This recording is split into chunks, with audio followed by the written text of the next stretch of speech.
Cela fait presque 200 ans et plusieurs générations de jésuites qui écrivent en retour.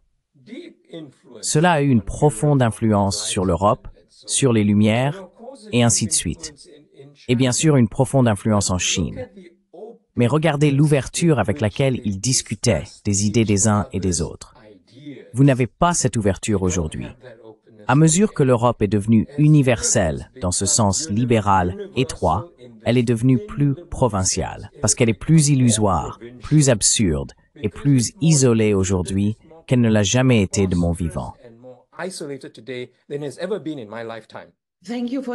Merci de l'avoir dit. Je suis tellement triste à ce sujet. Je suis européen et je suis tellement triste à ce sujet à propos de l'enfermement de l'Europe sur elle-même. Merci de l'avoir dit.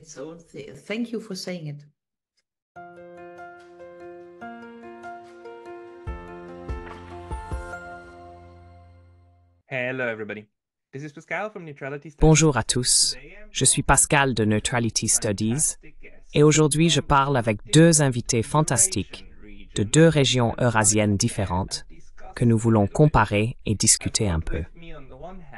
J'ai avec moi d'une part le Dr Ulrike Gero, qui est l'une des intellectuelles publiques non conformistes les plus en vue d'Allemagne et professeure d'université spécialisée dans la recherche sur la politique européenne. Elle est l'une des voix les plus fortes d'Allemagne contre l'escalade sans fin avec la Russie et pour une réconciliation pan-européenne. Elle a écrit de nombreux livres et articles en faveur de l'Union européenne, mais a maintenant adopté une position critique sur l'institution.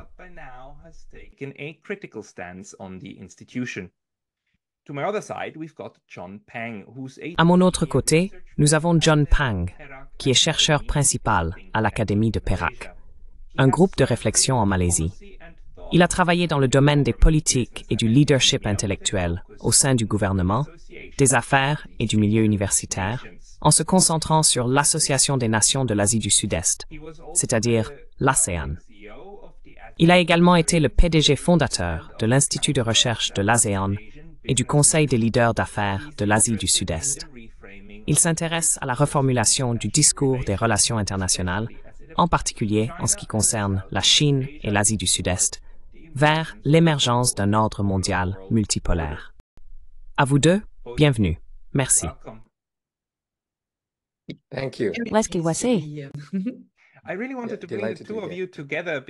Je voulais vraiment vous réunir tous les deux en raison de vos parcours respectifs d'une part, et parce que vous étudiez ces deux institutions et les dynamiques qui les entourent. Et peut-être commençons par cela. L'ASEAN et l'Union européenne sont des organisations différentes.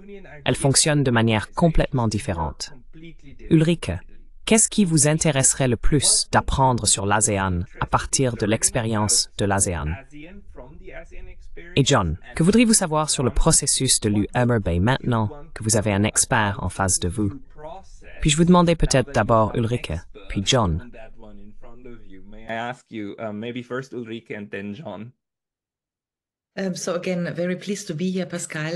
Encore une fois, très heureux d'être ici, Pascal, Monsieur Pang. Oui, abordons cette question. Que pouvons-nous apprendre les uns des autres?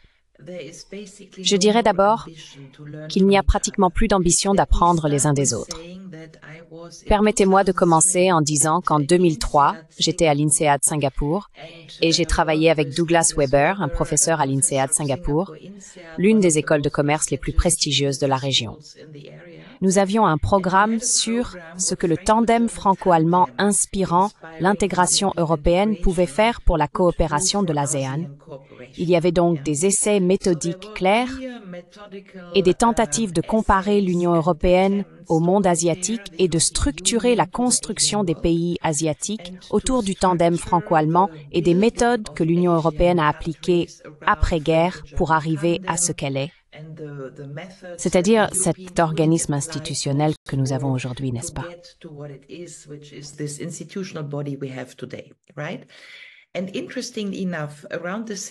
Et curieusement, à peu près à la même époque, j'étais souvent en Amérique latine, parce qu'au Brésil, Nous avions le Mercosur, et la zone Mercosur était essentiellement l'Amérique latine, essayant aussi de, disons, copier l'Union européenne et réfléchir à une structure de marché unique, une monnaie commune et une gouvernance institutionnelle qui correspondait essentiellement à ce que l'UE avait construit dans les années 90. Oui, et donc il y avait deux régions, à l'Est et en Amérique latine, qui avaient l'idée « nous voulons copier l'Union européenne ». Mais je veux dire, pour être très clair, cette époque est révolue. Ce temps est révolu.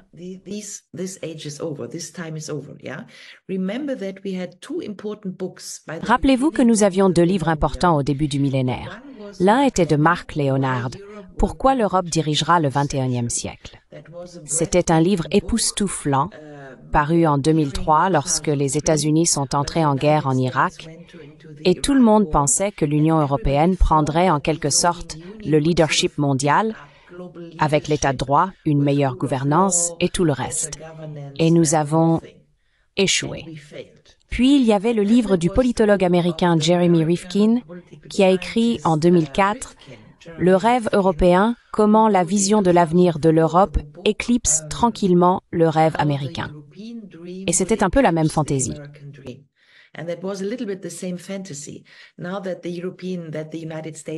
Maintenant que les États-Unis sont en Irak et vont perturber le Moyen-Orient, ce qui est essentiellement ce qu'ils ont fait, l'Union européenne prendrait en quelque sorte le relais du leadership mondial en tant qu'organisme mondial meilleur, plus organique, plus démocratique, plus social, pour diriger le monde. C'était il y a 20 ans et c'était le moment où nous avons essayé, je pense, de modéliser le Mercosur et les pays asiatiques d'après l'Union européenne. Qu'a fait l'Union européenne? État de droit, structure de marché unique, monnaie commune, structure institutionnelle avec des procédures de vote communes et tout cela. Mais 20 ans plus tard, ce que nous voyons, c'est que l'Union européenne s'effondre. Et nous pouvons détailler cela.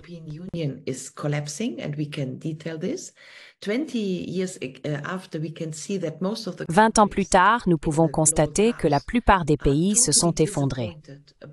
Dans le Sud global, ils sont totalement déçus par les promesses que Lula Povelev a faites et n'a jamais tenues. Nous pouvons voir que tout l'élan de l'Union européenne dans le monde dans lequel nous entrons, le monde multipolaire, avec la concurrence des grandes puissances, etc., est nulle part entre l'Europe et la Chine, nulle part en Afrique, ne parvenant pas à atteindre d'autres puissances mondiales. Donc je voulais juste commencer par dire cela. La vraie question est, l'UE a-t-elle encore quelque chose que d'autres pays recherchent? Et j'essaie de répondre non.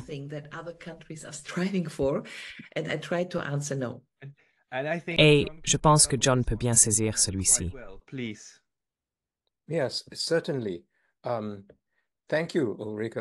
Oui, certainement. Merci Ulrich d'avoir commencé comme ça. Tout d'abord, permettez-moi à quel point je suis honoré d'être avec vous deux ce matin, du moins à mon heure. Et j'appelle depuis Édimbourg, de tous les endroits possibles en ce moment. Donc plus de votre côté du monde, Ulrich.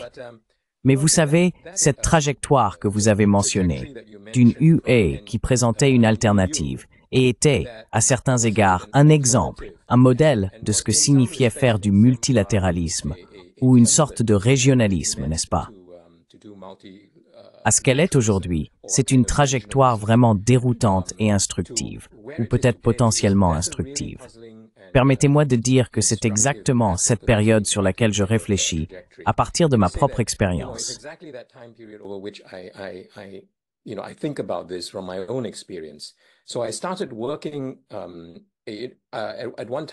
J'ai donc commencé à travailler à un moment donné au sein du gouvernement malaisien, puis plus tard dans des activités régionales de l'ASEAN, la construction de la communauté de l'ASEAN, les activités régionales de l'ASEAN. Et lorsque j'ai lancé ce genre d'institut de recherche de l'ASEAN, en particulier, mais même avant cela, j'avais des interactions fréquentes avec des responsables de l'UNO Member, vous savez là-bas, mais aussi lors de voyages en Europe. Et il semblait à l'époque qu'il y avait deux choses en cours. Premièrement, il y avait toujours une certaine attente ou un récit plus large ou un méta-récit, selon lequel des organisations comme l'ASEAN auraient un jour plus de structure, une forme institutionnelle plus développée. Si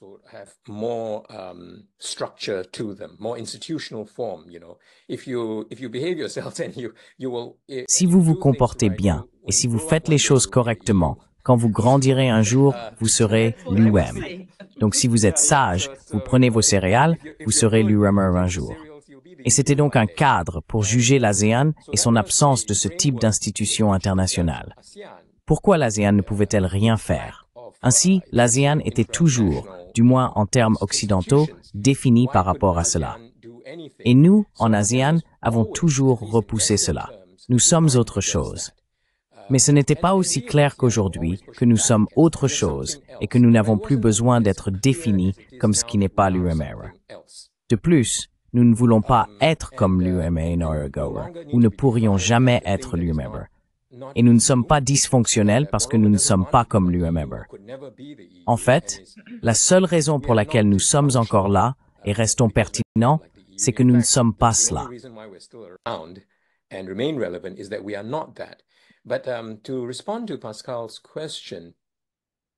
Mais pour répondre à la question de Pascal, ce qui m'intrigue à propos de l'UMPU, c'est comment nous en sommes arrivés là, à partir de ces débuts, vous savez, de ces grands rêves. Et encore une fois, c'est biographique. Il fut un temps où je pense que des gens comme moi l'appréciaient, appréciaient l'UDWE comme une alternative au sein de l'Occident, comme un chemin alternatif, très très sympathique, à ses valeurs et intentions pacifistes d'après-guerre, n'est-ce pas? C'était pour empêcher que les horreurs de la guerre ne se reproduisent. Et aussi, c'était une sorte de démarche pour atténuer certains des excès et problèmes très clairs liés au nationalisme, au système des États-nations. Donc, cela semblait être cette grande sorte d'expérience.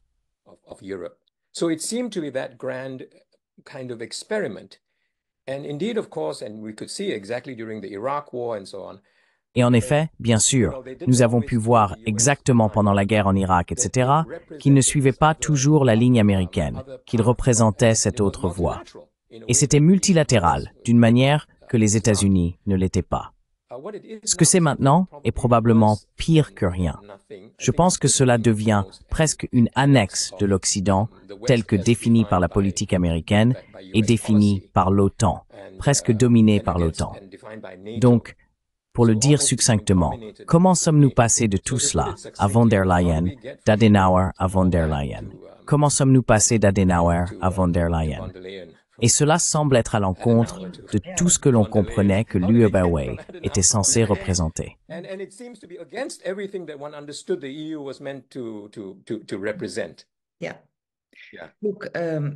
Oui.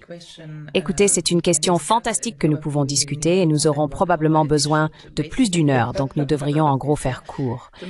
Je ne veux pas faire de l'autopromotion, mais c'est le livre Endgame Europe sur la façon dont l'UME a essentiellement perdu ses rêves au cours des 30 dernières années. Le livre essaie de retracer le temps entre 1992 avec le traité de Maastricht, toutes les ambitions politiques, construire un ordre de paix avec la Russie et construire l'Europe politique. C'était le grand moment. Le livre a essentiellement 3 chapitres, les années 90, les années 2000 à 2010, puis la dernière décennie, donc 3 décennies. En essence, si vous voulez une réponse à votre question, comment en sommes-nous arrivés là?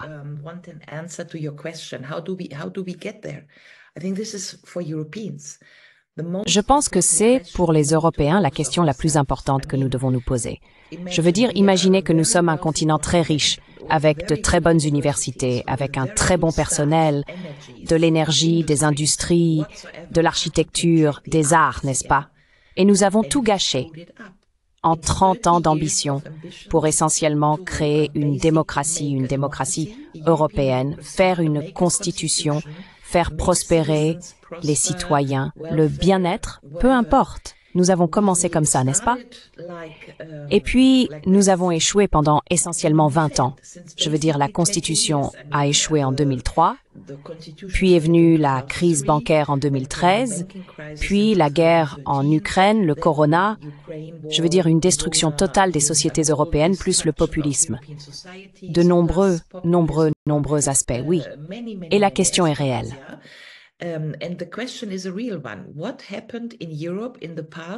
Que s'est-il passé en Europe au cours des 10, 20, 30 dernières années pour que nous perdions nos rêves et notre capacité à agir en tant que corps politique, souverain et émancipé au sein de l'Occident? Et je pense, et c'était votre question, ce que nous devons faire, je veux dire, d'abord, c'est cette analyse. J'ai annoncé que l'année prochaine, à l'été 2025, je publierai un livre à ce sujet parce que, évidemment, comme vous, j'ai de nombreux souvenirs de ce qui s'est passé. J'ai travaillé pour Jacques Delors dans les années 90 pour reprendre votre point sur le fait que vous avez travaillé avec les autorités malaisiennes et discuté avec l'UMLR et vous parliez toujours de la manière dont l'UMAMER pourrait servir de modèle aux pays asiatiques. C'était l'époque, je me souviens d'être assis à Singapour et tout le monde discutait d'accord comment l'Asie peut-elle faire un marché unique.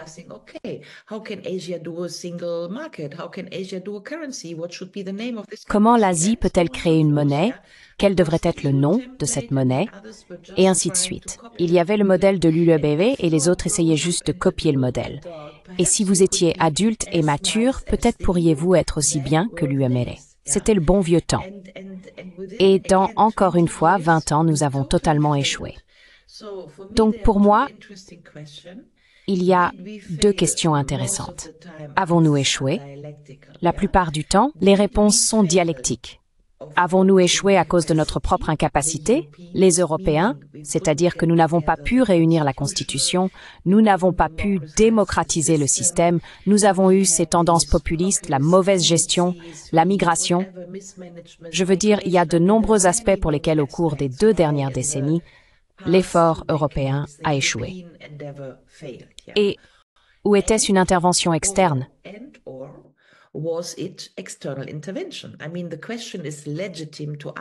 Je veux dire, la question est légitime de se demander si, par exemple, l'ingérence des États-Unis, la construction de l'euro, était une concurrence claire au dollar. La construction de la Constitution européenne aurait renforcé l'Union européenne en tant qu'entité politique. Était-ce, si vous êtes à Washington et que vous voulez que l'Occident soit uni, voulez-vous au sein de l'Occident un antipode qui est une sorte d'antipode européen devenant plus fort? Vous ne le voulez pas? J'ai travaillé pour le German Marshall Fund, je suis allé à Washington à plusieurs reprises. J'ai eu d'innombrables discussions dans ma vie à la Brookings Institution et dans tous ces endroits, des think tanks aux États-Unis, discutant de cela. Quelle est l'entité européenne? L'entité politique structurée au sein de l'Occident? Peut-elle être une entité forte et émancipée?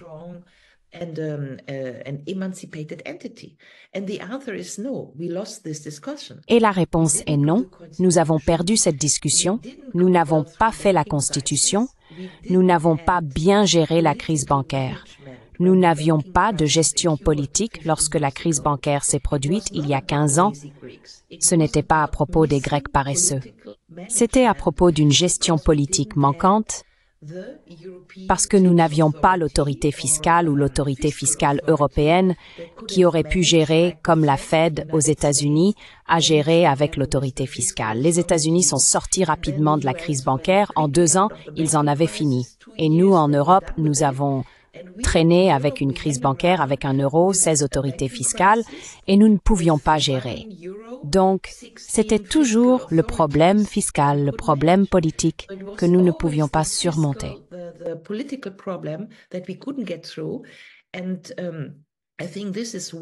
Et je pense que c'est une façon importante de répondre. Examiner ce que nous appelons le déficit démocratique, les défauts politiques du système. Le problème est qu'il n'y a pas d'organe souverain qui puisse décider pour l'Union européenne, parce que nous n'avons jamais défini ce qu'est l'Union européenne. Est-ce un État? Est-il souverain? Qui sont les citoyens de l'Union européenne? Je veux dire, toutes ces questions ne sont pas définies jusqu'à aujourd'hui. Et là, je me souviens que c'était l'Institut Peterson, pendant la crise bancaire, qui avait un article en 2012 ou quelque chose comme ça. C'est la politique, idiot. Ce n'était même pas l'économie parce que l'Europe a de fortes économies. C'est la politique et le lien politique manquant. Donc, je pense que c'est une façon de répondre à pourquoi l'Europe a essentiellement échoué en tant qu'entreprise politique au cours des dernières décennies.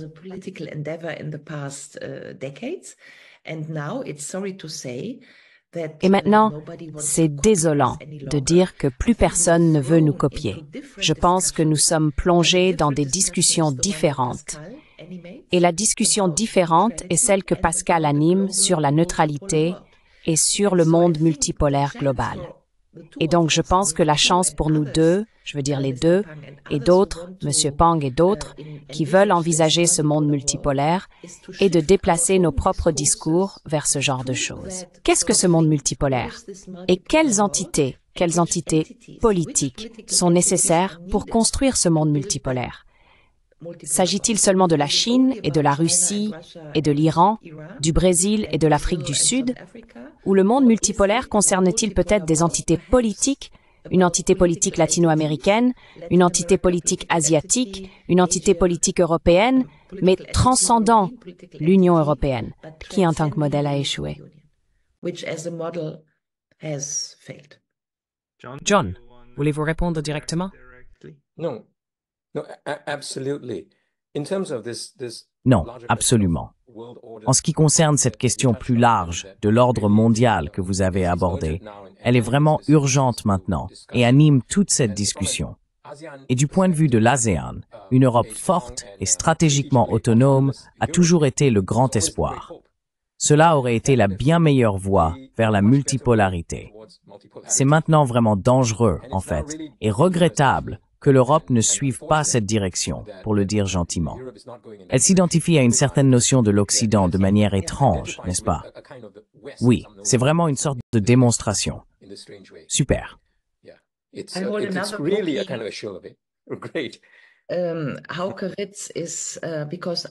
Oke Ritz, et parce que je suis le fondateur et le directeur du European Democracy Lab, qui est un groupe de réflexion. C'est un très petit groupe de réflexion, il n'a pas beaucoup d'argent, mais nous avons une petite structure qui réfléchit à la place de l'Europe dans le monde. Nous avons donc deux devises. L'une est de façonner l'Europe au-delà de l'UECR.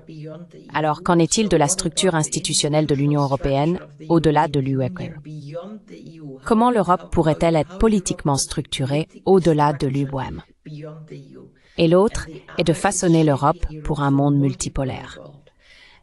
Mon codirecteur Oke Ritz vient de sortir ce livre sur le marché. Je sais que vous ne lisez pas l'allemand, mais il s'agit essentiellement de l'échec de l'Occident, du déclin de l'Occident et de la réinvention de l'Europe.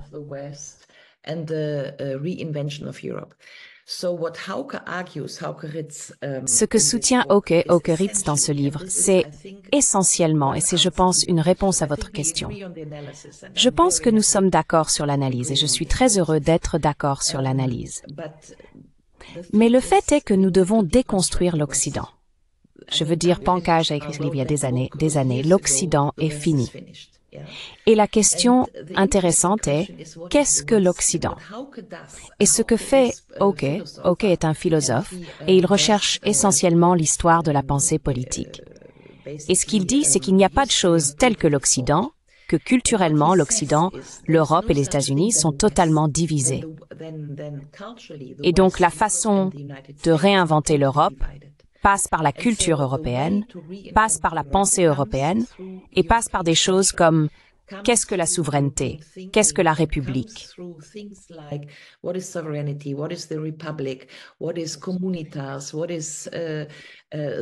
Qu'est-ce que la communitas, qu'est-ce que la societas? Quel est notre arrière-plan culturel qui n'est pas celui de Rockefeller des États-Unis, de l'argent qui fait tourner le monde? Je ne sais pas ce qu'est la culture californienne à succès européenne, mais il y a une résonance d'une culture européenne qui a des siècles de réflexion sur l'État, le social, la République, les communautés politiques. Et ce que Hockey soutient, c'est que pour construire un monde multipolaire, nous devons distinguer culturellement les États-Unis de l'Europe, affiner la culture européenne et reconstruire l'Europe autour de ses racines culturelles anciennes. Alors, nous avons un chemin vers un monde multipolaire avec une Europe forte. Et nous discuterons, Pascal, de la notion de monde multipolaire.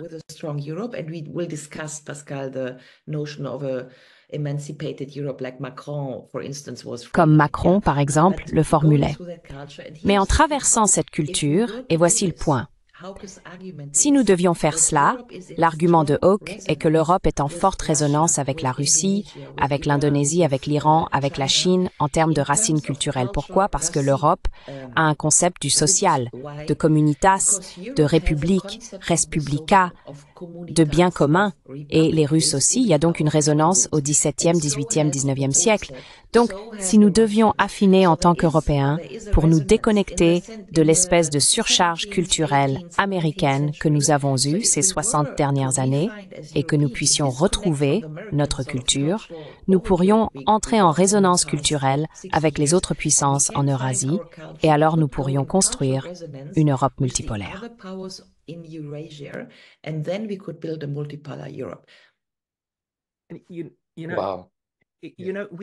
Wow! Vous savez, nous sommes une seule masse terrestre. Nous avons tendance à l'oublier. Mais vous savez, vous pouvez marcher. Google Maps, je ne plaisante pas, peut vous donner des indications détaillées pour marcher de Bangkok à Berlin. Des indications détaillées. C'est une seule masse terrestre. Donc évidemment, quelque chose nous unit. Mais John, voulez-vous réagir à cela? J'ai une question que je veux poser après cela. Mais d'abord, John.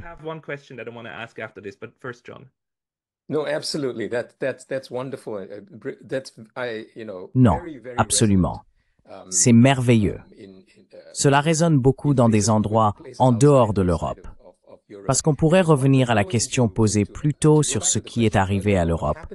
On pourrait aborder certaines des questions techniques, et il y en a beaucoup, et ce sont des questions sérieuses. Par exemple, essayer d'avoir cette monnaie commune sans union fiscale. Et peut-être qu'il y avait ce type de blocage. Mais il y avait toujours cette question persistante. Et Ulrich, vous en avez parlé comme de cette Europe qui se définit elle-même, sur la question de savoir si les racines de cet échec étaient ancrées, plantées, dès le début, en essayant de réaliser ce genre d'Europe, sans cette récupération plus dense et plus riche de la culture et de l'histoire sur ce qu'est l'Europe aujourd'hui, sur ce que l'Europe hérite aujourd'hui. Parce que bien sûr, comme le dit Pascal, vous savez, we made parrots this Europe pour tout créer possible. Pascal says, you have different Europes for different times. C'est en quelque sorte la notion de l'Europe ou de l'Occident avec laquelle nous opérons aujourd'hui, qui est en quelque sorte post-impérial, impérialiste, post-colonial. Vous avez un Occident antérieur qui englobait la Méditerranée, n'est-ce pas, ce qui inclurait aujourd'hui ce qui est des parties de l'Afrique du Nord et de l'Égypte, etc. Mais vous savez, au-delà de ce type de questions, je dirais que ce qu'Ulrich a décrit est quelque chose que d'autres personnes, ce n'est pas seulement la Russie, n'est-ce pas? C'est ce que la Chine essaie de faire, et ce que les gens en Asie du Sud-Est redécouvrent également. Pour former cette communauté politique, vous avez besoin de ces notions plus riches, historiquement, culturellement ancrées, voire théologiquement ancrées de votre communauté, de votre société politique. Que le libéralisme est, pour le dire franchement, pas suffisant. Que ce libéralisme politique des États-Unis va pas suffire.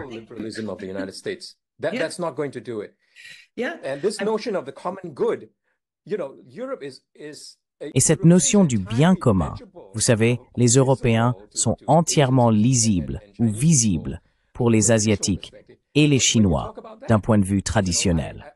Quand vous parlez de cela, vous savez, j'ai écrit un petit article avec Adrian Vermeul, le grand juriste américain, à ce sujet. Par exemple, si les intellectuels américains, et ici nous parlons des États-Unis, pas de l'Europe, ou peut-être des intellectuels occidentaux, voulaient rétablir ce dialogue avec les intellectuels chinois, il faut se tourner vers la tradition du bien commun de l'Occident. Cette notion de l'Occident qui est classique reste en fait la tradition de la Chine. Malgré toute la perturbation post-lumière de la Chine, ce que les gens ne parviennent pas à comprendre, c'est qu'elle est continue d'une manière que l'Europe d'aujourd'hui ne l'est pas, avec son propre passé.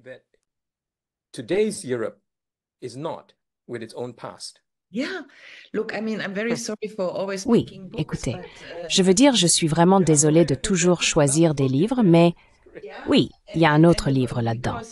Oui, et parce que, vous savez, je veux dire, en gros, c'est le livre que j'ai écrit en 2013, Pourquoi l'Europe devrait devenir une république.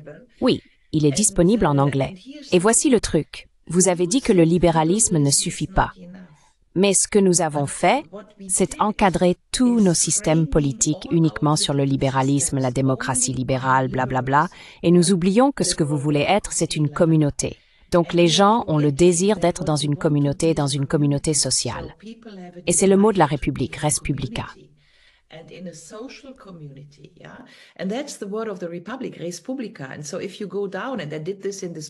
Et donc, si vous descendez, et je l'ai fait dans ce livre, oui, vous commencez avec Platon, Aristote, Cicéron, Kant, Rousseau. Vous avez donc 18 siècles où, en gros, quand vous parlez de politique, vous parlez de la République. Vous ne parlez pas de libéralisme. Et cela est, je pense, distinctement différent de ce que les États-Unis ont fait. Je veux dire d'ailleurs, ils ont aussi, fait demi-tour dans le mauvais sens, parce que les Federalist Papers sont essentiellement des papiers républicains au XVIIIe siècle. Donc les Américains trahissent aussi en quelque sorte leur propre père fondateur, mais la Constitution américaine est essentiellement totalement influencée par l'Europe.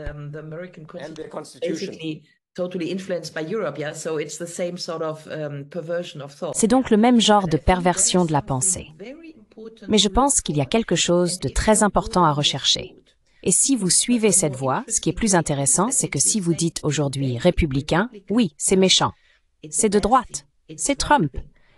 C'est Marine Le Pen, les républicains, vous savez. Donc, le bijou de notre vocabulaire politique, le social, la République, est détourné par des partis essentiellement populistes. C'est donc en termes de philosophie de la pensée. C'est aussi un problème maintenant que les partis politiques détournent ces notions qui étaient autrefois les notions dans lesquelles nous faisions notre réflexion politique.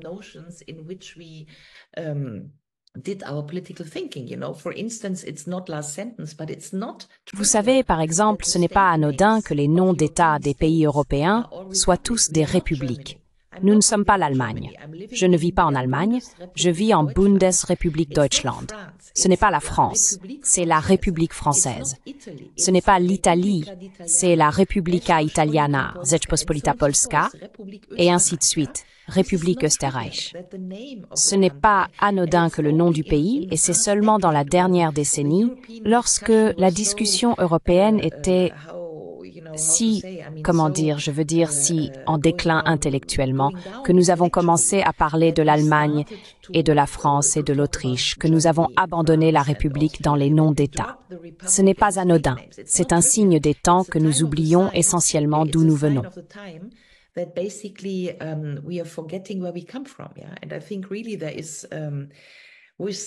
Et je pense vraiment qu'il y a, surtout avec les noms d'État chinois, la politique d'État et l'art d'État en Chine, si vous voulez gérer un immense territoire comme les Chinois, vous devez avoir des éléments d'équilibre d'État, d'équilibre social.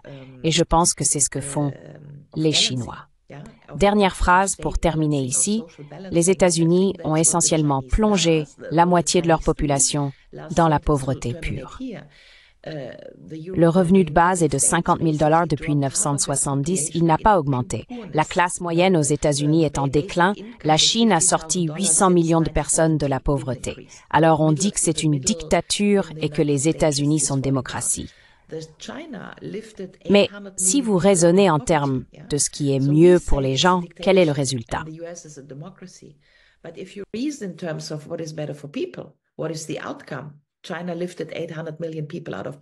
La Chine a sorti 800 millions de personnes de la pauvreté et les États-Unis ont plongé 50% de leur population dans la pauvreté. Je veux dire, nous devrions discuter de ces choses. Quel est le but d'un État? Est-ce le but d'avoir une démocratie libérale qui pousse essentiellement les gens dans la pauvreté, ou est-ce le but d'avoir un État qui réussit en termes de res publica, de bien-être et de biens publics pour ses citoyens? Je veux dire, ce sont des questions ouvertes, et je pense que Pascal nous permet maintenant d'en discuter ici. Mais même formuler cela de cette manière n'est, je pense, pas si facile de nos jours dans le monde occidental, car avec toute la suprématie et l'arrogance et tout ce que nous avons dans les discours européens, nous ne permettons même pas ces questions. Et John, corrige-moi si je me trompe, mais dans l'athéisme, cela est activement discuté, n'est-ce pas? C'est vraiment sur la table, n'est-ce pas?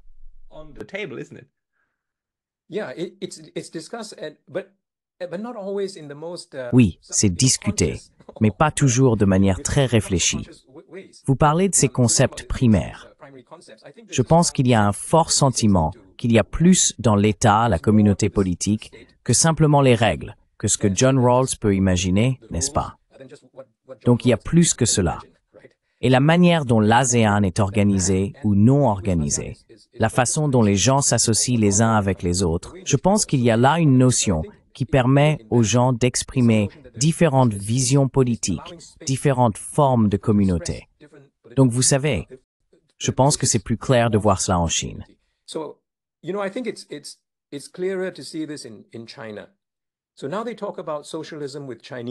Alors maintenant, ils parlent de socialisme aux caractéristiques chinoises. Vous savez, la partie des caractéristiques chinoises n'est pas juste un ornement. Ce n'est pas cosmétique. C'est profond et c'est sérieux. Donc la continuité avec les notions antérieures de communauté politique et de société politique en Chine est en train d'être récupérée en ce moment. C'est là et c'est à nouveau politiquement significatif de manière consciente. Et je pense que, vous savez, en Asie du Sud-Est, les gens vont en venir à cela. Donc vous savez, ce dont Ulrich parle est très très important. Mais vous savez, on ne l'entend pas assez de la part des intellectuels européens.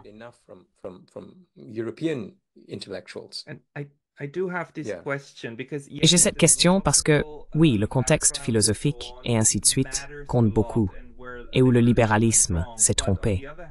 Mais d'un autre côté, il y a aussi quelques concepts très concrets que ces deux entités abordent de manière complètement différente. Et je pense que le plus fondamental est la question de la souveraineté.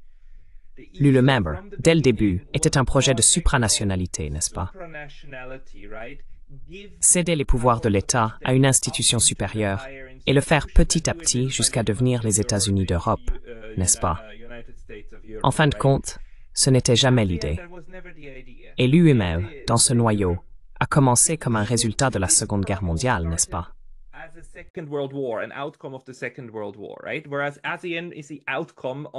Alors que l'ASEAN est le résultat de la bipolarité de la guerre froide, elle est aussi le fruit des États d'Asie du Sud-Est qui ont dit « travaillons ensemble, mais sans intégrer ». L'intégration n'a jamais été l'idée.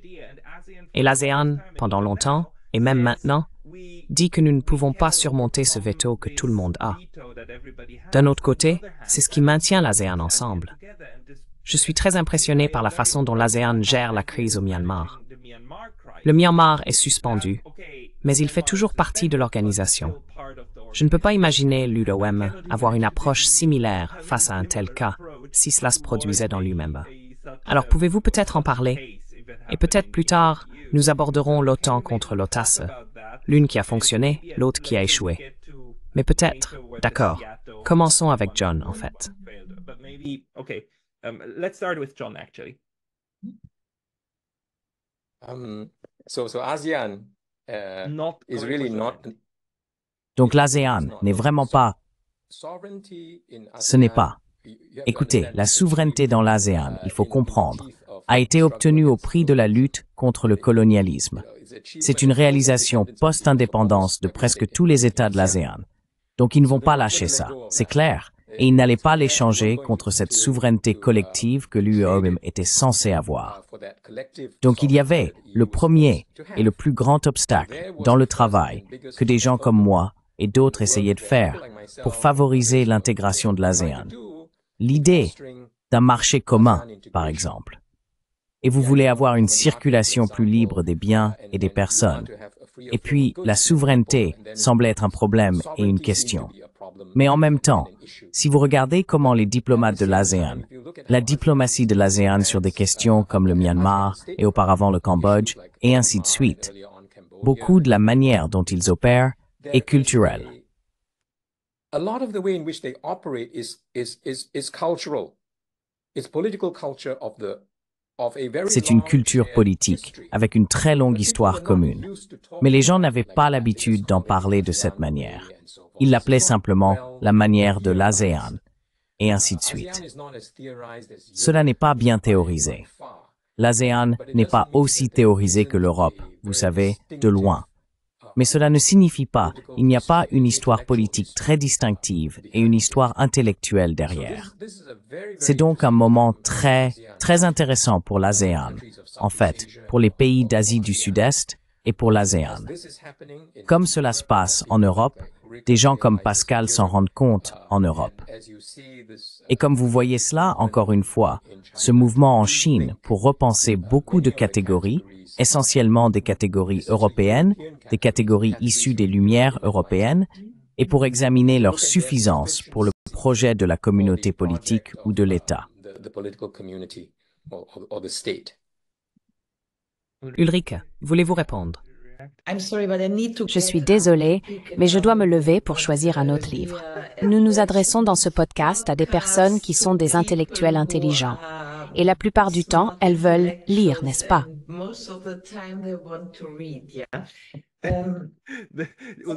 Ulrike a un livre pour tout. Oui, c'est vraiment impressionnant. De plus, quand tu parles avec elle, tu sais, elle peut toujours s'aimer. Et c'est aussi une déclaration anti-numérique. S'il vous plaît, lisez des livres. Lisez des livres, pas seulement des PDF. Mais c'est le livre. Maintenant, c'est un livre français. République ou l'Europe. Et c'est un livre de 2003, au milieu de la création constitutionnelle européenne, lorsque les meilleurs esprits de la France de l'époque ont eu une réflexion approfondie sur ce que M. Pascal venait de dire, la question de la souveraineté au milieu de toutes ces discussions. Souveraineté de l'ASEAN, devons-nous intégrer?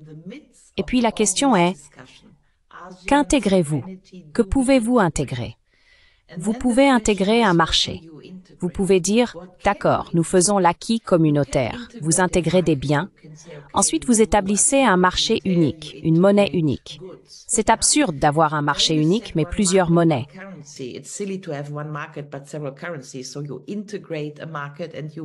Donc, vous intégrez un marché et vous fusionnez les banques centrales d'État. Bundesbank, Banque de France, Banca d'Italia. Vous avez fait une fusion et vous avez créé la BCE. Vous ne pouvez pas intégrer les citoyens dans une seule démocratie parce que les citoyens sont les souverains. Oui. Donc, vous pouvez intégrer un marché, vous pouvez intégrer une monnaie, mais vous ne pouvez pas intégrer les citoyens. Vous pouvez unir les citoyens, mais pas les intégrer parce que les citoyens sont les souverains. Donc, quand vous parlez de démocratie et que vous dites qu'est-ce que la démocratie, c'est que tout le monde applique les mêmes règles. Vous n'intégrez pas les citoyens, mais vous fondez une république parce que c'est la notion de république. C'est pourquoi l'Europe ou république. Soit vous avez des républiques comme la République d'Italia et ainsi de suite.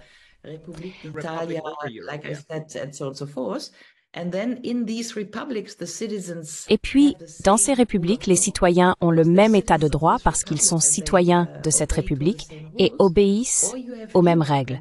Où vous avez l'Europe, et c'est une structure intégrée où l'argent est intégré, la monnaie et le marché unique, mais les citoyens ne sont pas unis. Et c'est le revers de l'Una Prende que nous n'avons pas pu unir les citoyens d'Europe dans une seule démocratie alors que nous avons intégré les marchés et les biens. C'est le péché ultime, si vous voulez. Et j'admire, ou c'est pas une question d'admiration, je pense que les pays asiatiques, déjà en 2003, quand j'étais à l'INSEAD, ils l'ont ressenti.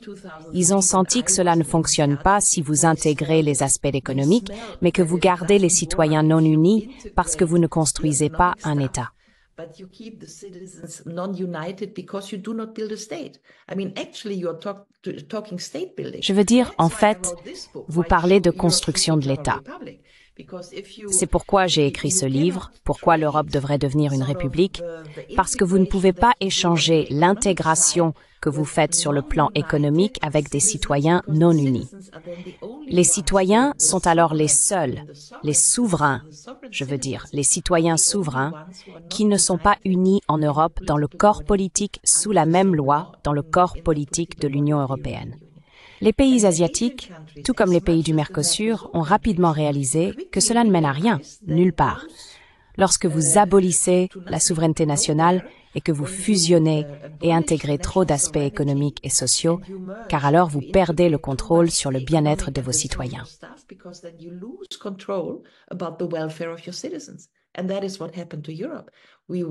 Et c'est ce qui est arrivé à l'Europe. Nous avons perdu le contrôle sur le bien-être de nos citoyens. Ensuite, nous avons eu la crise bancaire, nous avons mis en œuvre l'austérité, nous avons adopté des politiques qui étaient nuisibles aux citoyens, et ensuite nous avons eu le populisme en réaction. Oui. Donc je suis totalement d'accord avec M. Pang, avec John Pang, que la notion de souveraineté que nous devons intellectuellement clarifier est essentielle pour le monde multipolaire. Parce qu'alors, la discussion est que nous n'avons pas pu construire une Union européenne politique et démocratique parce que nous avons échoué à définir correctement la question de la souveraineté. On peut aussi le dire ainsi. On peut dire que nous n'avons pas fondé un État européen.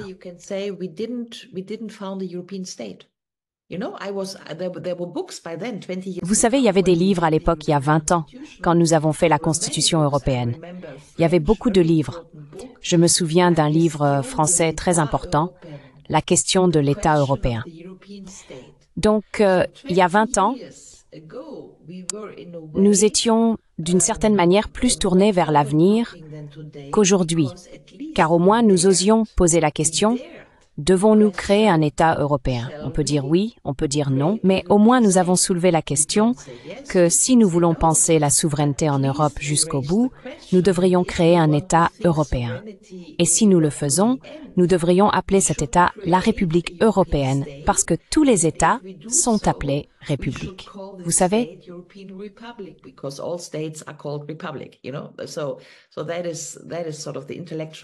C'est donc en quelque sorte la voie intellectuelle. Maintenant, cela a échoué. Nous n'avons pas cette entité européenne. Macron n'a cessé de parler dans tous ses discours à la Sorbonne et dans tous ses discours importants à Athènes de souveraineté européenne, souveraineté européenne. Mon point est qu'il n'y a pas de souveraineté européenne si vous n'avez pas un système politique dans lequel la souveraineté est liée au peuple. Parce que la souveraineté vis-à-vis du monde extérieur, être souverain dans la projection de puissance, ou souverain pour déclencher une guerre ou faire de la diplomatie, oui. Je veux dire, vous avez besoin de projection de puissance si vous voulez être un acteur dans le monde.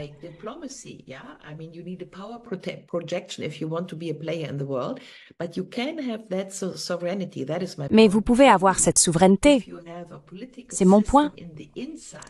Seulement si vous avez un système politique à l'intérieur qui relie la souveraineté au peuple. Et ce n'est pas le cas dans l'Union européenne, car dans l'Union européenne, la souveraineté est reliée à 27 États-nations qui ne peuvent jamais se mettre d'accord sur une chose. Et donc il n'y a pas de souveraineté à l'intérieur. Les citoyens d'Europe sont hors de l'équation. Il n'y a pas de lien entre la souveraineté, la soi-disant souveraineté de l'UMM, et les citoyens européens. Et c'est pourquoi l'Union européenne ne peut pas, pour le moment, faire partie d'un monde multipolaire et avoir une projection de puissance parce qu'elle n'a pas résolu la question de la souveraineté.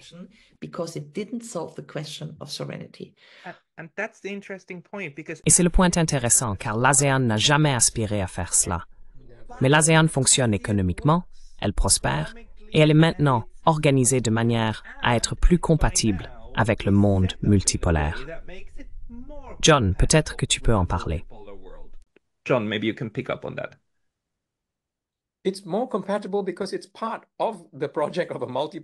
C'est plus compatible parce que cela fait partie du projet d'un monde multipolaire qui a commencé bien avant le présent. Cela a commencé avec tous ces rêves d'indépendance, vous savez, dans les années 40 et 50, lorsque ces États post-indépendants ont été formés, vous vous rappelez. Et nous approchons du 70e anniversaire de la conférence de Bandung, qui a rassemblé le Sud global, africain et au moins afro-asiatique. Cette réunion pour la solidarité afro-asiatique. Donc les principes énoncés là-bas, et par la suite dans le mouvement des non-alignés et aussi dans l'ASEAN, ce sont les principes de coexistence, de neutralité, par exemple, qui ont animé l'ASEAN. Donc c'est vraiment, d'une certaine manière, l'histoire qui rattrape là où nous voulons qu'elle soit.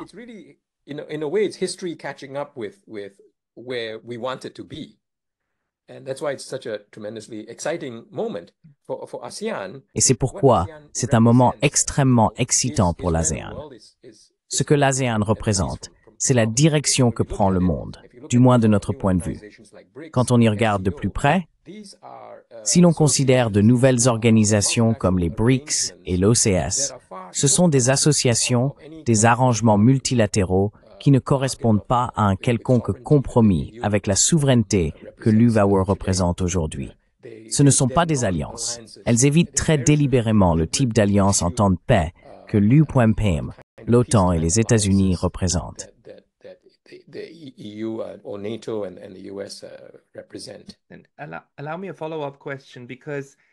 Permettez-moi une question de suivi, car l'UBM est, du moins telle qu'elle a été conceptualisée ou vendue au grand public, un moyen de résoudre ce dilemme européen éternel selon lequel l'Europe s'autodétruit, n'est-ce pas? Nous sommes à la gorge les uns des autres, tous les 2 décennies, et nous l'avons été. Et la question en Europe n'est pas de savoir si les frontières changent. La question est de savoir si elles changent avec le temps, avec la force, est-ce la violence ou non. Et le point mais c'est moyen faut dispute ça.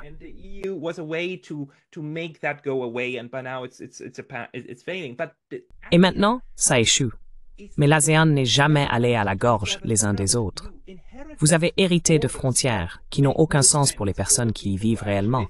Mais vous avez fait avec. Tout le monde a fait avec. Et c'est bien. Et ça fonctionne.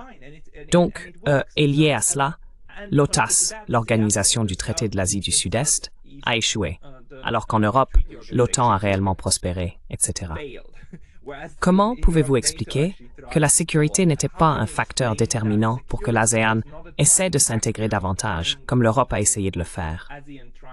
D'abord John, puis nous revenons à Ulrich.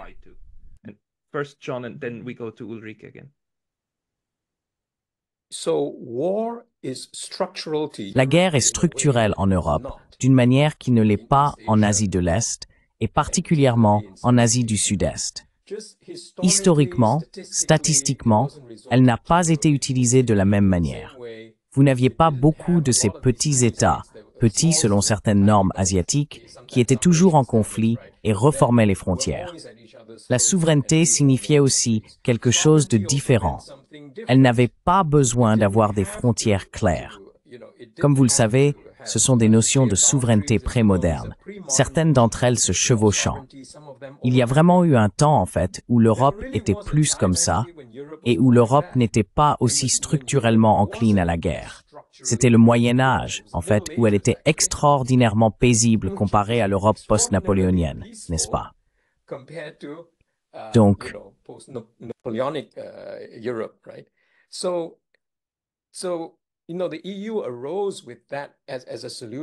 ainsi, l'UNAMEM est née comme une solution à cette guerre sans fin de cette manière. Mais l'ASEAN, les pays d'Asie du Sud-Est, n'ont jamais eu ce problème. Ce n'est pas qu'ils n'ont pas eu de guerre d'invasion à certains moments, mais ils ont une relation entièrement différente avec cette guerre. Leur union n'a pas dû être une sorte d'alliance militaire contre un ennemi extérieur, ni même les uns contre les autres. Lorsque l'ASEAN a été formé en 1967, c'était vraiment après une période de tension entre la Malaisie, les Philippines, l'Indonésie et Singapour étaient impliqués dans ce genre de Singapour indépendant, précoce par extension. Mais ils se sont réunis. Donc cette différence entre les relations internationales en Asie de l'Est en tant que fait et non en tant que théorie, et les relations internationales européennes est très facile à manquer. Je veux dire, c'est très difficile pour les penseurs européens ou occidentaux de comprendre cela parce qu'ils projettent. En fait, tout le domaine des relations internationales semble être une projection de l'expérience historique européenne, n'est-ce pas? La théorisation et l'universalisation de celle-ci. C'est très difficile pour nous de dire, je veux dire c'est ridicule. Ce n'est pas ainsi que nous vivons les relations interétatiques, ni comment nous abordons la résolution de ce problème. Cette question de la souveraineté du peuple, ce retour au peuple, est encore vraiment importante. Mais en ASEAN, la façon dont ils font cela est en mettant l'accent sur l'ASEAN des peuples. Les interactions entre les gens, dont beaucoup traversent les frontières.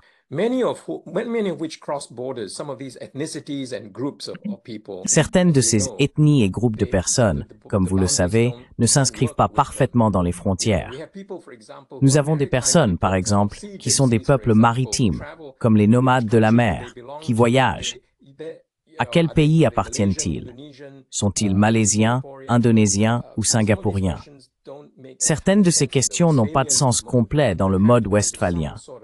Il faut s'adapter et ajuster, pas toujours parfaitement, à la présence très réelle de formes pré-westphaliennes de communautés et d'associations politiques. Je ne sais pas si c'est clair, mais c'est un monde différent en ce sens.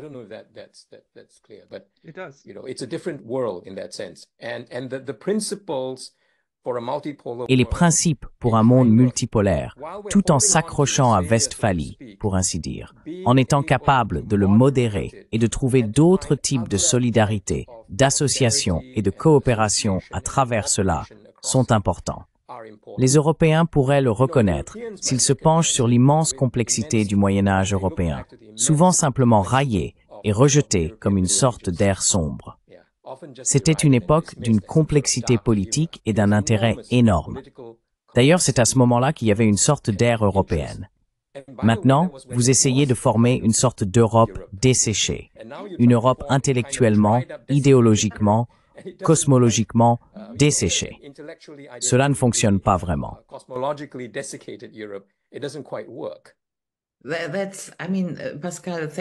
Je veux dire, Pascal, merci de nous avoir réunis. C'est tellement intéressant. Et vous, Monsieur Pang, vous devriez parler à la télévision allemande ou française tous les jours en nous expliquant essentiellement à nous, Européens, que nous avons une notion eurocentrique de ce qu'est la souveraineté, de ce qu'est l'intégration, comment nous devrions réparer l'Européen et pourquoi cela ne fonctionne pas. C'est une discussion très intra-européenne et eurocentrique. Je suis très heureux que vous ayez essentiellement esquissé que c'est, en tout cas, d'où vous venez en Asie pour construire le système de coopération asiatique.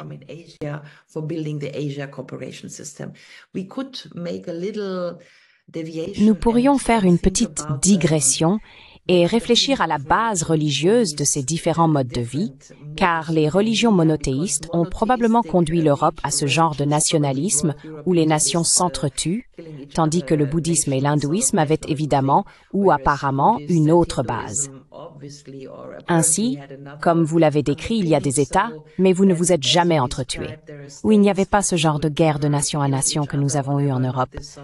Oui, et c'est aussi intéressant et juste que nous ayons construit après l'ordre westphalien, qui était un ordre d'équilibre des pouvoirs.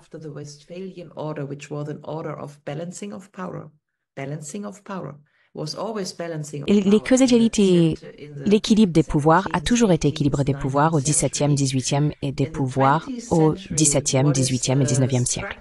Au XXe siècle, la différence structurellement significative dans la construction européenne l'UOK est que nous avons essayé du système d'équilibre des pouvoirs.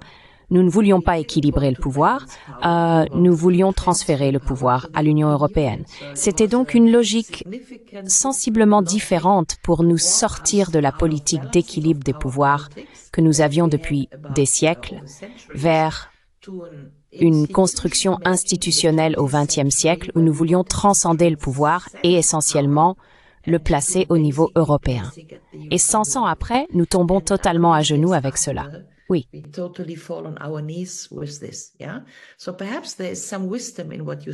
Peut-être y a-t-il une certaine sagesse dans ce que vous avez dit, Monsieur Pascal, que l'Europe devrait réfléchir à ses propres méthodes d'équilibrage du pouvoir à travers les âges, au fil des siècles, si nous voulons maintenant analyser pourquoi l'Union européenne s'est trompée au cours des 70 ou 80 dernières années.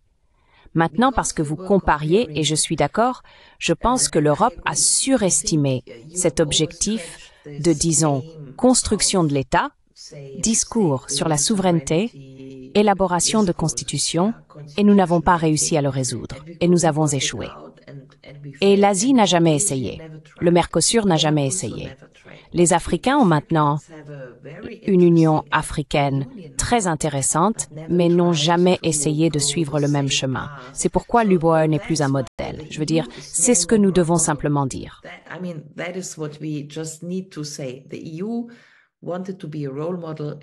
L'UE voulait être un modèle, et c'est fini. Donc nous devons chercher d'autres modèles. Et alors, pour moi, la question intéressante est, qu'en est-il des différences, disons, d'intégration dans le monde asiatique? En Asie, vous avez l'ASEAN, qui, si je ne me trompe pas, dispose d'un système de coopération économique qui fonctionne très bien. Vous n'avez pas de monnaie unique, vous ne vous mêlez pas des droits des citoyens transfrontaliers, n'est-ce pas? Mais vous gérez votre système d'intégration économique au-delà des frontières, assez bien, n'est-ce pas? Et la vraie question maintenant, si nous voulons comparer les voies de succès, est-ce que, par exemple, les pays des BRICS font? Vous avez mentionné les pays des BRICS. La vraie question est, quel est l'objectif de ces formations? Appelons les BRICS une formation de pays où nous ne savons pas encore ce qu'ils veulent proposer.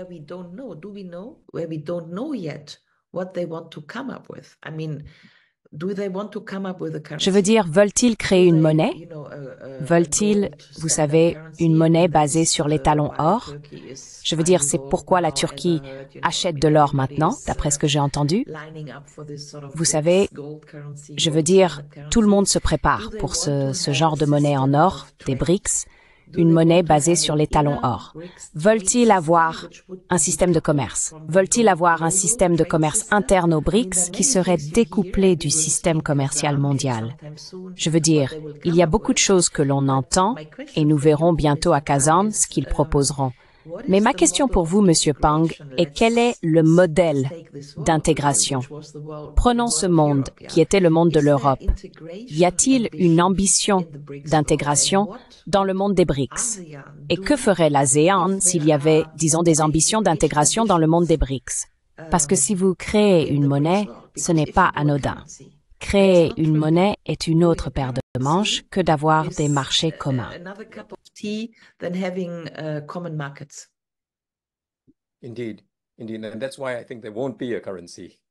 En effet. Et c'est pourquoi je pense qu'il n'y aura pas de monnaie. Il n'y aura pas de monnaie unique, ni. Vous savez, c'est très intéressant de me poser cette question à ce moment-là, parce que la Malaisie vient de demander à rejoindre les BRICS. Et si la Malaisie est acceptée, ce sera le premier pays de l'ASEAN dans les BRICS, et cette perspective peut y être représentée. Mais je pense que, selon moi, les BRICS, comme l'ASEAN, ne sont pas des projets avec une vision substantielle de ce que le monde devrait être. Ce ne sont pas des projets universels. Ils ne sont pas contre l'Europe. Ils ne sont pas une autre Europe ou une autre Amérique.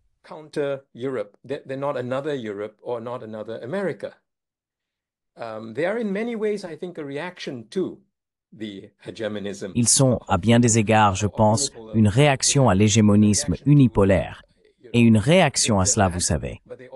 Mais ils représentent aussi, je pense, l'impulsion vers une véritable égalité souveraine internationale, une démocratie des nations, pour ainsi dire, qui est implicite dans la promesse de la Charte des Nations Unies.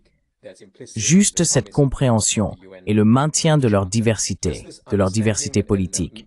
Parce que, bien sûr, quel est le sens de cette démocratie si vous avez un système totalement hiérarchique dans lequel certains sont super souverains et en fait certains ne le sont clairement pas? Donc je ne pense pas que ce soit un projet substantiel en ce sens. Les BRICS seront, vous savez, glissants et difficiles à définir, tout comme l'ASEAN. is. But that's probably just the meaning of multipolarity. Mais c'est probablement juste le sens de la multipolarité, qui n'est pas toujours le meilleur terme pour décrire une sorte d'ordre mondial fragmenté, vu d'une autre perspective. Mais je veux souligner que, dans ce contexte, comme nous l'observons, le monde est déjà multipolaire. Tout le discours actuel porte sur la divergence et le découplage, etc.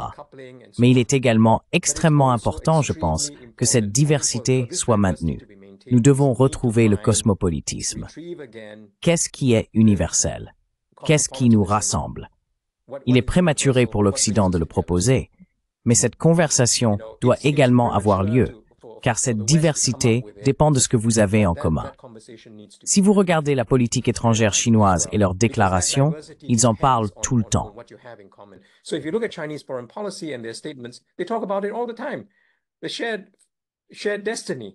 Le destin partagé. Vous savez, toute l'humanité est semblable. Nous sommes tous sur le même bateau. Nous partageons un destin commun, et cela devrait encadrer tout le reste, y compris nos conflits. Comment le récupérons-nous? Nous n'avons pas besoin de définir cela en termes libéraux, même en termes libéraux classiques. Ils ne sont certainement pas adéquats pour l'expérience de l'Asie de l'Est ou de l'Asie du Sud-Est. Ils ne fonctionnent pas ici de toute façon, même si les gens peuvent y faire allusion. Il y a autre chose qui rassemble les gens. Dans chacune de ces visions unipolaires, il y a un universalisme en fait. C'est juste parfois illisible pour l'Occident. Il y a un universalisme, un maintien de notre humanité commune, si rien d'autre.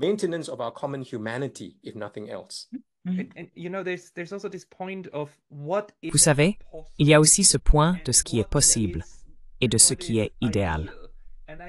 Et je pense que l'Europe se retrouve souvent coincée dans ce monde idéal, où l'on pense comme une tabula rasa, et ensuite on construit la société parfaite. Alors que l'ASEAN et d'autres régions, elles travaillent avec ce qu'elles ont, et ensuite elles font ce qu'elles peuvent, sans définir un point final.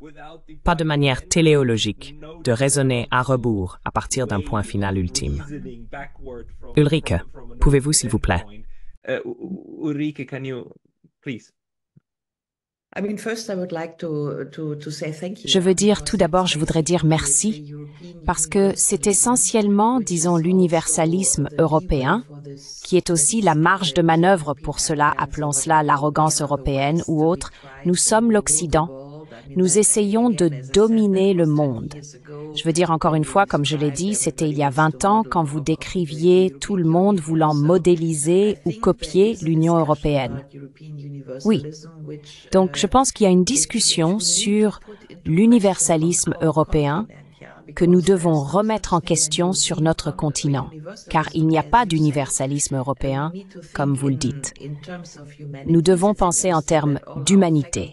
Il est intéressant que toutes nos facultés à l'université aient des humanités, ce à quoi nous sommes arrivés, vous savez. Donc c'est déjà dans le vocabulaire.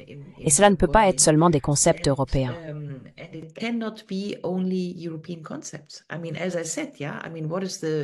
Je veux dire, comme je l'ai dit, quelle est la notion européenne de la démocratie? Quelle est la notion européenne de la souveraineté? Pourquoi ces notions ne sont-elles pas compatibles avec ce que vous avez dit à propos de l'ASEAN? Parce qu'elles ont des fondements différents en termes de religion ou autre. Vous savez, d'où vous venez, où vous vivez, il y a un esprit différent des lois. Donc, vous ne pouvez pas prendre les mots européens et les placer sur le monde. Et je pense, malheureusement, que c'était l'ambition européenne pendant longtemps, mais c'est aussi ce qui nous retombe dessus maintenant. Je veux dire, pour pardonner un peu à l'Europe, c'est une période stressante. Pendant 500 ans, nous étions essentiellement familiers ou habitués à être le centre du monde d'une certaine manière.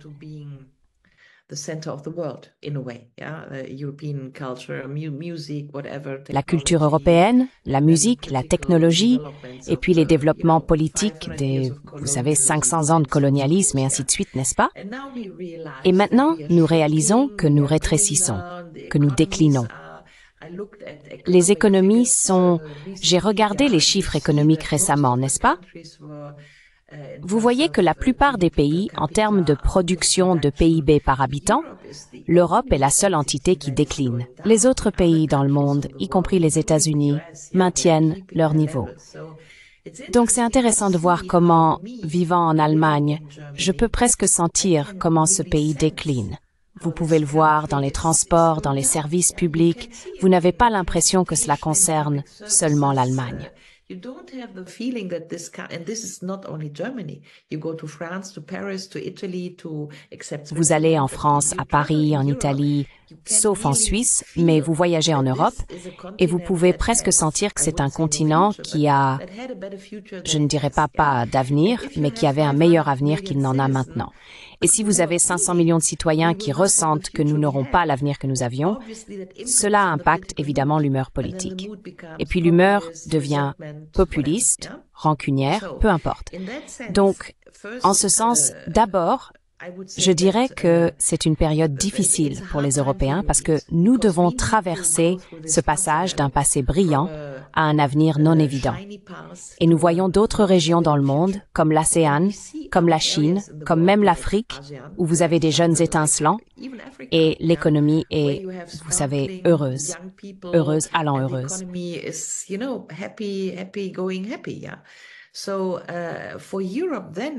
Pour l'Europe, alors, réfléchir à son rôle dans le monde n'est pas un exercice trivial parce que si vous vous sentez un peu déprimé, je pense que l'Europe est dans une humeur dépressive et presque suicidaire. Avec cette guerre en Ukraine, Pascal, nous devons en parler. Mais alors la question est que nous ne pouvons plus prétendre être universels. Nous ne pouvons plus prétendre avoir les concepts pour modéliser un monde multipolaire. Et la chose intéressante, je pense, que nous devons discuter, vous et moi, et toute la communauté qui a cette discussion dans les prochaines années. Je pense que la pandémie de Corona a rapproché le monde d'une certaine manière. Je veux dire, c'était le même élan à un moment donné. Tout le monde l'a vécu. C'était une sorte d'élan important que le monde entier vivait. Et c'était nouveau.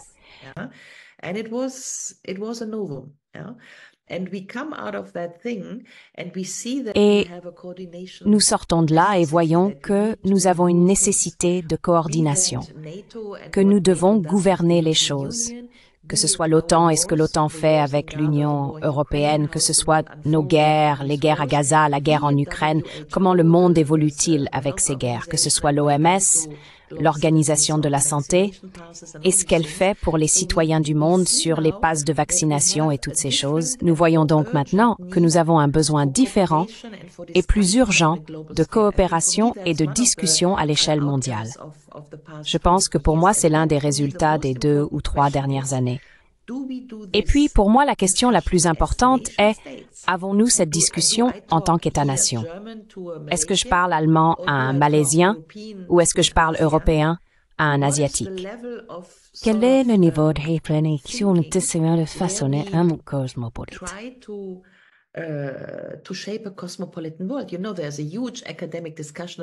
Vous savez, il y a une énorme discussion académique sur le cosmopolitisme global. Et le cosmopolitisme global concerne qui est le souverain mondial. Sommes-nous des citoyens du monde? Est-ce une discussion que nous voulons avoir? Si oui, sommes-nous dans des institutions continentales comme l'ASEAN, l'Europe, l'Afrique, le Mercosur? Descendons-nous aux États-nations? Si nous descendons aux États-nations, est-ce les Seychelles et la Chine? Vous savez, je veux dire, qu'est-ce qu'un État-nation? Les îles Fidji par rapport aux États-Unis. Je veux dire, qu'est-ce qu'un État-nation? Et c'est très intéressant, Pascal, que ce matin, il y ait le rassemblement de l'ONU à New York et le panel sur la réforme de l'ONU a été rouvert. Je me souviens que nous l'avons fait il y a 20 ans. Nous voulions réformer l'ONU, c'était impossible. Mais maintenant, ils ont rouvert une énorme discussion sur la réorganisation des Nations Unies. Et je pense que dont nous parlons ici s'inscrit dans cet agenda.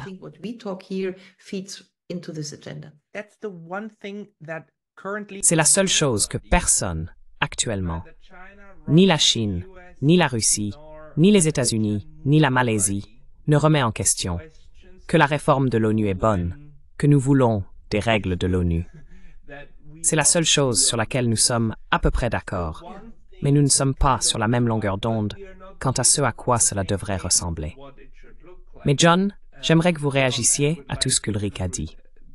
Vos pensées, s'il vous plaît. From Ulrike, your thoughts, please. I think, it's a very good question. Je pense que c'est une très bonne question. Comment nous engageons-nous? Je pense qu'une première réponse à cette question est que cela se fait à différents niveaux, tous en même temps, pour ainsi dire.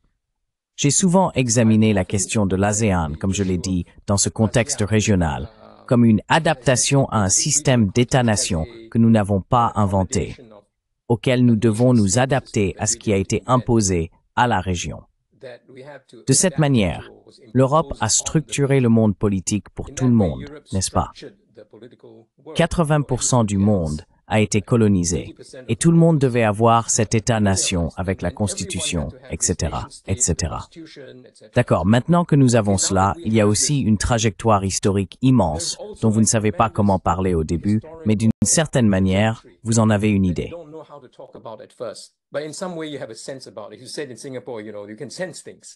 À Singapour, vous avez dit, vous savez, on peut ressentir les choses. Donc, il faut une association et une discussion au niveau national, des personnes représentant la nation de chacun, mais aussi, c'est-à-dire au niveau régional et aussi sous-régional. Ainsi, au sein de l'ASEAN, par exemple, il y a ces petits groupes, des personnes, par exemple, dans le sud des Philippines, le nord de Bornéo et l'Indonésie dans cette partie. Ils doivent avoir une discussion entre eux sur ce qu'ils ont en commun et comment ils résolvent les problèmes entre eux. Parce qu'ils formaient autrefois une région. En fait, il y avait autrefois une souveraineté qui s'étendait sur ces zones. Donc, ils doivent avoir une discussion à ce niveau.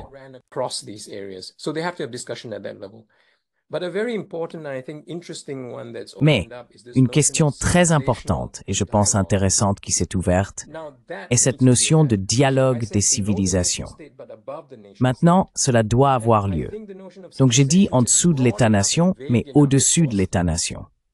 Et je pense que la notion de civilisation est suffisamment large et vague, bien sûr, mais elle nous permet d'aborder des notions politiquement significatives qui ne sont pas seulement l'État-nation. Ces concepts dont vous parlez, comme la res publica, le bonum commun, sont entièrement lisibles du point de vue chinois.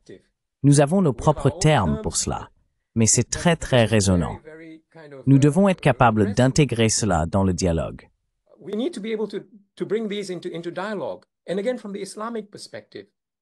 Et encore, du point de vue islamique, il y a un dialogue à avoir, je soutiendrai, entre le monde islamique et la Chine.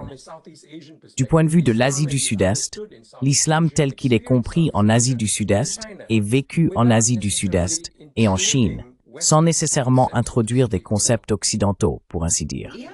Il sera structuré par les attentes occidentales, mais abordons ces choses dans nos propres langues, dans notre vocabulaire conceptuel, et voyons ce qui se passe.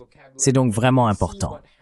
Si je puis me permettre, je veux revenir à une époque, et je pense que le Dr Garrow le met dans le bon contexte pour parler de la question de l'Europe et de toutes nos questions, comme étant vieilles de plusieurs siècles.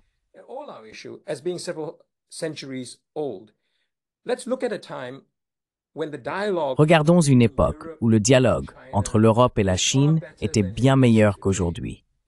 En fait, je ne pense pas que cette profondeur de dialogue ait été atteinte depuis. Et c'est ce qui s'est passé pendant les missions jésuites. Cela représente presque 200 ans et plusieurs générations de jésuites écrivant en retour. Cela a eu une profonde influence sur l'Europe, sur les Lumières, etc. Et bien sûr, une profonde influence en Chine. Mais regardez l'ouverture avec laquelle ils discutaient des idées de chacun. Vous n'avez pas cette ouverture aujourd'hui. À mesure que l'Europe est devenue universelle dans ce sens libéral et étroit, elle est devenue plus provinciale. Parce qu'elle est plus illusoire, elle est plus absurde et plus isolée aujourd'hui qu'elle ne l'a jamais été de mon vivant. Merci de l'avoir dit. Je suis tellement triste à ce sujet. Je suis européen et je suis tellement triste à propos de cela, de l'enfermement de l'Europe dans sa propre affaire. Merci de l'avoir dit. S'il vous plaît, continuez.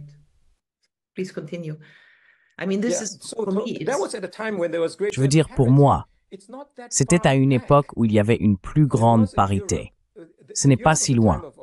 L'Europe de l'époque de, disons, Matteo Ricci n'était pas supérieure. Il n'avait pas ce sens enraciné de supériorité. En fait, il n'avait pas de supériorité de pouvoir. Ils arrivaient et se faisaient botter le derrière s'ils essayaient. Les Portugais ne pouvaient pas aller envahir la Chine s'ils le voulaient. Et cela a duré longtemps. Ils ne pouvaient même pas le faire en Asie du Sud-Est. C'est relativement récent. C'est plus un phénomène du 19e siècle, cette disparité. Et l'épistémologie, pour ainsi dire, a suivi cela. Donc, en fait, si vous regardez même à l'époque des Lumières européennes, qui n'est vraiment pas si loin, il y avait une plus grande parité. Donc peut-être, si nous survivons à cette période, il peut y avoir une rencontre européenne. Si l'Europe se retrouve avec la Chine, par exemple, ou avec l'Asie du Sud-Est, il y a des termes plus égaux. Je ne pourrais pas être plus d'accord. Je suis vraiment désolée. Désolé. Ce qui est intéressant, c'est que la Chine essaye de faire cela. La route de la soie est l'idée de rejoignons l'Europe et reconnectons-nous. Et cela est considéré comme une menace par les Américains et les Européens. Ulrike, puis-je? Eh bien, je suis d'abord reconnaissant à John d'avoir dit cela parce que pour moi, en tant qu'Européen, avec un mariage franco-allemand, 2 enfants à Paris, multilingue, c'est une tristesse que l'Europe pervertisse essentiellement sa propre culture à travers cette arrogance et cette Überheblichkeit et cet universalisme et tout ce que nous avons inventé au cours des, disons, 100 dernières années ou 80 ans à travers Luc Cobwell et comment nous nous sommes trompés. Nous avons déjà discuté de cela. Oui, donc je suis d'accord avec vous que le discours civilisationnel à un niveau mondial doit avoir lieu et nous devrons trouver le forum pour cela, n'est-ce pas? Et parce que ce que vous mentionniez, que nous avions ces discussions plus tôt et mieux à l'époque qu'aujourd'hui.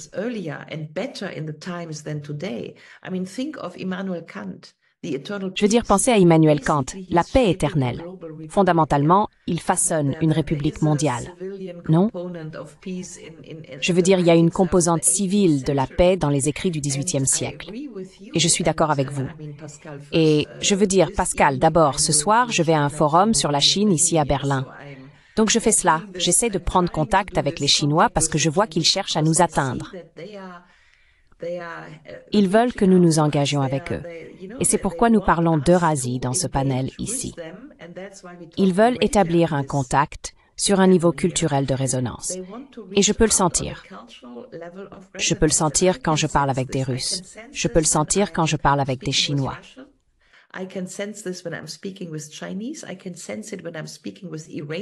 Je le sens quand je parle avec des Iraniens. Oui, les Iraniens écoutent aussi comme ça. Où sont les voix en Europe qui veulent se reconnecter? Parce que nous avions de bonnes relations entre l'Europe et les Perses, vous savez, à l'Est, au Moyen-Âge. Et je suis d'accord que c'était les moines. Les moines, oui. Je veux dire les moines européens et les jésuites. Pas seulement les jésuites, mais essentiellement les moines, quand l'Europe était en déclin après la chute de l'Empire romain dans les sombres siècles médiévaux, 10e, 11e, 12e siècle. Et puis ce sont les moines qui ont relevé l'Europe, oui, à travers l'écriture et les voyages, en s'inspirant des cultures arabes, des cultures perses.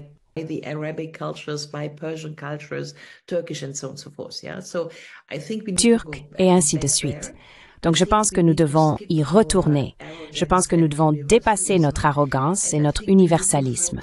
Et je pense que nous devons trouver les forums pour cela, pour engager une discussion mondiale sur la manière dont nous pouvons reconstruire ces niveaux de résonance. Et je suis d'accord, ces niveaux de résonance, ils sont dans la culture. Ils sont dans la façon de façonner le monde social. Ce n'est pas une discussion sur le libéralisme. Je pense que nous sommes au-delà de la discussion sur le libéralisme. Je veux dire, il y a des discussions aux États-Unis. Actuellement, j'écoute un peu ces discussions. Il y a un très bon magazine qui s'appelle Café Américain.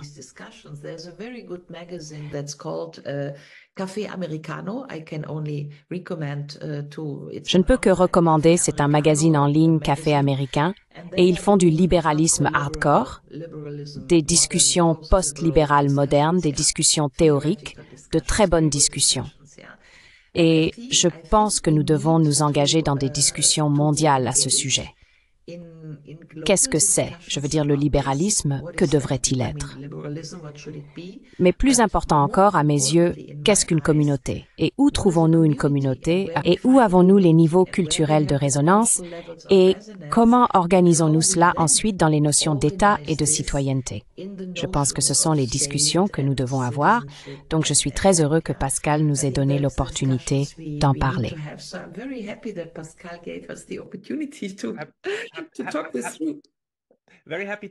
Très heureux de le faire. Et vous savez, puisqu'ils disent les dames d'abord, le revers de la médaille et les messieurs en dernier. Alors, John, 1 minute pour une dernière déclaration pour réagir, puis nous devons conclure.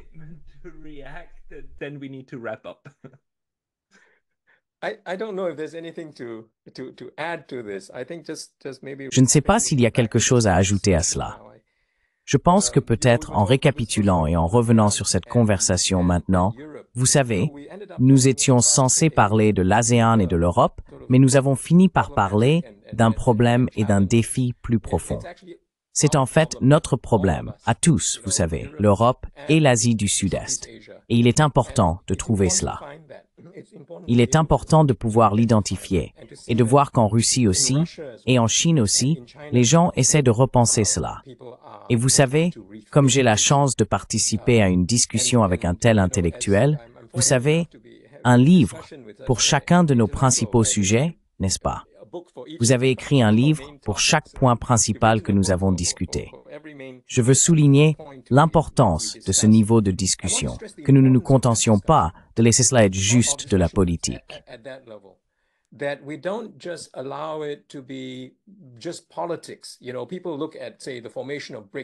Vous savez, les gens regardent, disons, la formation des BRICS. Oh, vous savez, ces gens se liguent contre nous.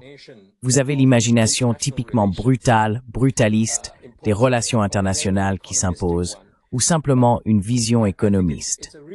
Mais je pense que c'est un moment vraiment passionnant pour comprendre quelles sont les implications intellectuelles, les implications politiques et philosophiques.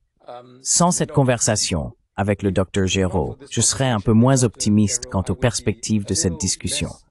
Même quand je parle comme ça parfois, je suis juste étiqueté et qualifié de propagandiste. Vous savez, pour ceci ou cela, vous savez, dictateur, cette autocratie, vous savez, pour la Chine. Cette diabolisation, ce genre de choses, doit vraiment...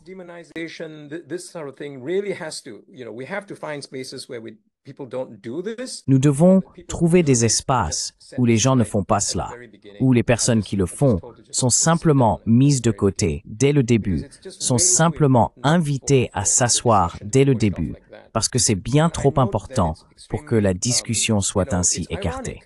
Et je sais que c'est extrêmement ironique qu'à un moment où les plus grandes revendications universalistes sont faites au nom de l'Europe et de l'Occident en ce moment, ils soient à leur plus isolés, intellectuellement isolés, le plus culturellement isolés, incapables d'apprendre, en fait, dangereusement, et aussi économiquement. Ils se murent derrière ces hauts murs et ils se retrouvent dans une cour très, très petite. C'est extrêmement dangereux. Ce n'est pas bon pour le reste du monde que cela persiste.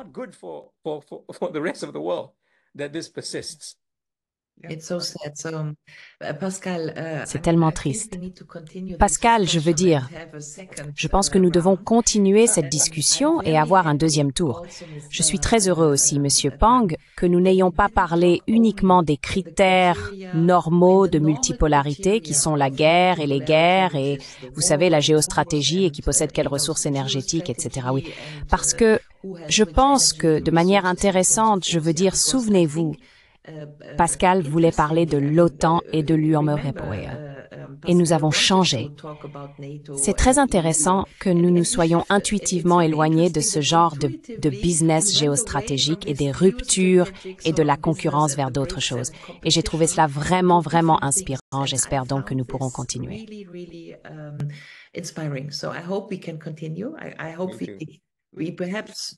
J'espère que nous avons peut-être incité d'autres personnes à penser différemment et que nous pouvons continuer. Juste une dernière phrase de ma part parce que vous avez parlé des petites entités en Malaisie qui ont aussi besoin de parler. Oui, je me souviens que vous êtes assis à Édimbourg. Oui, et Édimbourg est en Écosse et l'Écosse n'est pas le Royaume-Uni. Oui, donc vous êtes assis dans une ville qui se redéfinit, l'Écosse et la Malaisie, Barcelone. Et je vais maintenant déjeuner avec une personne de Catalogne, une fondation européenne de Catalogne, mais elle est de Barcelone et ne pense pas selon les critères espagnols. Je veux juste dire qu'il y a aussi une petite niche de pensée que nous devrions poursuivre, une sorte d'identité au-delà de l'État-nation ou en dessous de l'État-nation. Oui.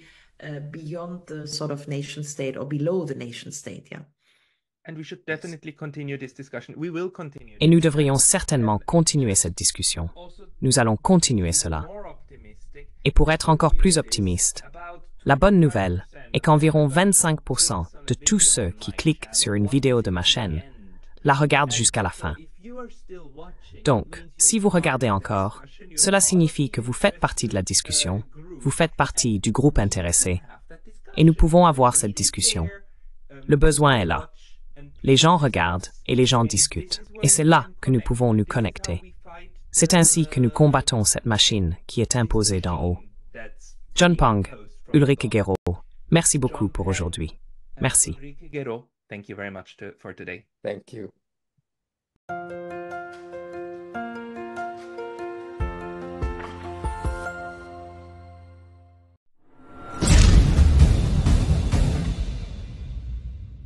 Si vous appréciez Lasny Traduction, veuillez envisager de nous soutenir sur Patreon. Le lien est dans la description. Merci beaucoup.